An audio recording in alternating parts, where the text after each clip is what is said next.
খুব সুন্দর লাগতেছে আজকে এই এত বড় বাগানে এসে নিজে হাতে আম পাড়ার জন্য।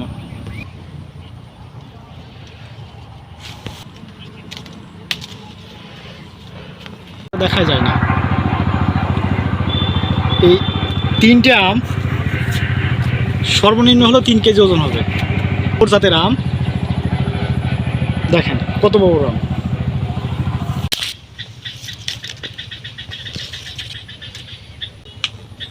এই জায়গায় টোটাল 4টি আম আছে, তার মধ্যে এই একটা আম পাকা।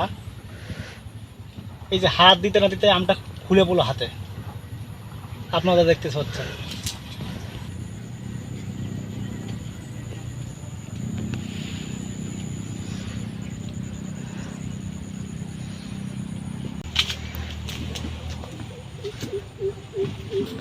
এই যে ছোট্ট একটা গাছে বেশ কত বড় বড় আম ধরছে, আমগুলো বেশ বড় বড়।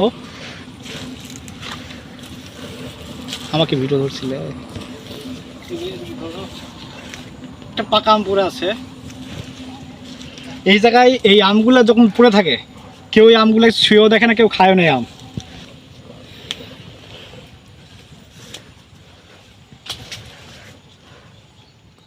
এই আমগুলো এখানে নষ্ট হয়, আর এই অঞ্চলের মানুষজন যখন পাকা আম কেউ কাউকে হাতে উঠায় দেয় তখনই মাত্র সেই আমটা খায়, পড়ে থাকা আম কেউ খায় না।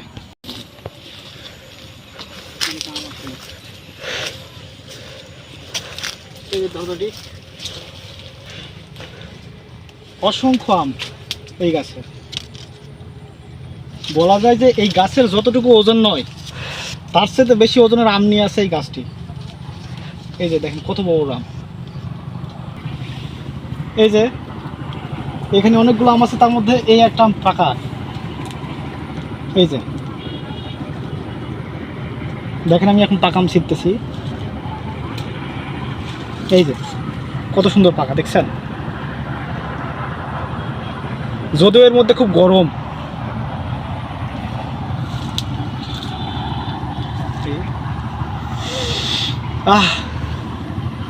কি সুন্দর ঘ্রাণ বের হচ্ছে, মনে হচ্ছে এখনই আমটা খেয়ে নেই। পাকা এটা অবশ্য নষ্ট হয়ে গেছে রে। পাকা পাকা পাকা আম কিন্তু পোকা লাগা। পাকা আম কি করবো, আমি পুড়িয়ে কোনো ট্রাই করছি। সমস্যা নেই, খাওয়া যাবে, খালি না এখন খাবো না। এই যে দেখেন আমি বসছি, হ্যাঁ এখানে বলা যায় যে একটা পাকা আম এখানে কেউ ইচ্ছা করলে মাটিতে শুয়ে তাই খেতে পারবে, এটা নিশ্চিত। আর এখানে যে কি পরিমাণ আম ধরছে এখানে না আসলে কেউ বিশ্বাস করতে পারবে না। আমি আসলেই মুগ্ধ এই আমের রাজধানী সাপাহারে এসে। একটু ওইদিকে শোনো, দেখি এটা আম ছিল সুন্দর শুনে একটু আম। সত্যি খুব ভালো লাগতেছে আজকে।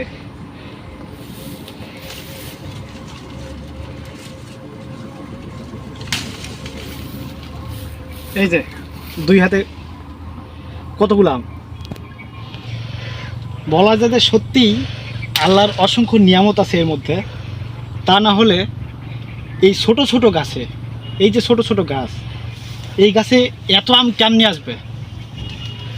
আসলেই আমরা আল্লাহর নামে শুকরিয়া আদায় করি যে আল্লাহ চাইলে সব কিছুই সম্ভব। যে ছোট্ট গাছে কি পরিমাণ আম ধরছে। অলরেডি আমি নিজ হাতে 2 ব্যাগ আম ছিঁড়ে ফেলেছি।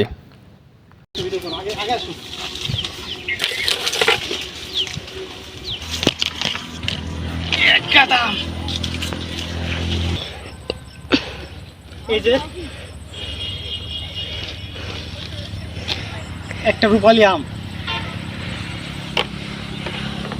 একটা রূপালী আম প্রায় ½ কেজি ওজন হবে, দুটোই প্রায় কেজি।